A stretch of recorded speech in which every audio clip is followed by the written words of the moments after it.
আমাদের কেন্দ্রীয় কমিটি আমাদের একটি ফর্ম দিয়েছে, যে ফর্মটি হলো যে আমাদের পূরণ করতে হবে দলীয় ফর্ম। যে আমরা দীর্ঘদিন অনেকে দল করেছি, ইতিপূর্বে আপনারা জানেন আমরা 5 টাকা 10 টাকা দিয়ে ফর্ম কিনেছিলাম অনেক আগে, প্রায় 10 বছর আগে। এর মধ্য থেকে অনেক বিএনপি আবার আসছেন, পুরান নতুন হাল নাগাদ আমাদের এই যে ভোটার আমাদের ফর্ম পূরণ হচ্ছে। এখানে আপনারা 15টি ধারা দিছে, যেমন নাম, পিতার নাম, মাতার নাম, ইউনিটের নাম, যে ওয়ার্ড হিসেবে লিখতে হবে 3 নং ওয়ার্ড কলারজন ইউনিয়ন। এরপর বর্তমান পদের নাম, সে কী পদে আছে এইটা লাগবে। এরপর প্রত্যাশিত পদের নাম, সে সদস্য থাকলে সে লিখতে পারবে যে আমি ওয়ার্ডের ভবিষ্যতে সেক্রেটারি চাই, ওয়ার্ডের সাংগঠনিক চাই, ওয়ার্ডের সভাপতি চাই, এইটা লিখতে পারবে প্রত্যাশিত পদ। আবার এই ওয়ার্ড কমিটিতে যদি কেউ থাকে গুরুত্বপূর্ণ পদে, সে লিখতে পারবে এই আরতলা ইউনিয়নের সভাপতি চাই, বাবুল লিখতে পারবে আমি ইউনিয়নের সেক্রেটারি চাই, সাংগঠনিক চাই। এই ধরনের তার প্রত্যাশিত পদ সে লিখতে পারবে সামনে কি চাচ্ছে। এরপর বর্তমান ঠিকানা, এই চাণক্যটি অথবা মধ্য কলারদানি অথবা উত্তর কলারদানি, যেটা হোক কলারদানি ইউনিয়ন লাস্টে দিতে হবে। নিজ ভোট কেন্দ্রের নাম, এটা হলো চাণক্যটি হোক ভোট অথবা ওই যে ওই স্কুলটা যেটা দাও।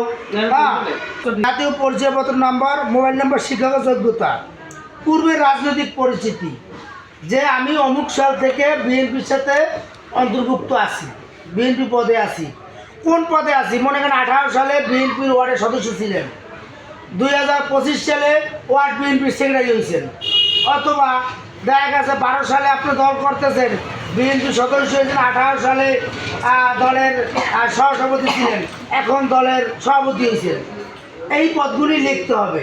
অথবা কেউ ছাত্রদল করতো, কেউ যুবদল করতো, কোন সাল থেকে সে শুরু করছে সেই পদটা লেখা, যে যে পদ তার ছিল ওই পর্যন্ত, কোন সালে পদ সে অন্তর্ভুক্ত হয়েছে সেই পদগুলি লিখতে হবে, সালগুলি। অমুক সালে আমি এই পদে ছিলাম। এই যে বাবুল যুবদলের 9 সালে 10 সালে যুবদলের ওয়ার্ড যুবদলের সব সেক্রেটারি ছিল। হ্যাঁ, এইটা তো লিখতে হবে। এখন সে ওয়ার্ড বিএনপির সেক্রেটারি, সাধারণ সম্পাদক 24 সালে। কতটি মামলা তার এ পর্যন্ত আওয়ামী লীগের রোশনালে খাইয়া সে মামলার অভিযুক্ত হয়েছে, সেই মামলার সংখ্যা লিখতে হবে। এবং ওই যে মামলার কপি সংযুক্ত করতে হবে। মামলা খায় নাই কিন্তু লিখতে দিবে আমি মামলা খাইছি, নিজের এই কেমন। হ্যাঁ, এইটা মামলার কপি সংযুক্ত করতে হবে। কোন সালে কারাবরণ করছে, কতদিন আপনি জেল খাটছেন? 1 মাস 30 দিন খাটলে, 1 মাস 3 দিন খাটছি। অবশ্য আমাদের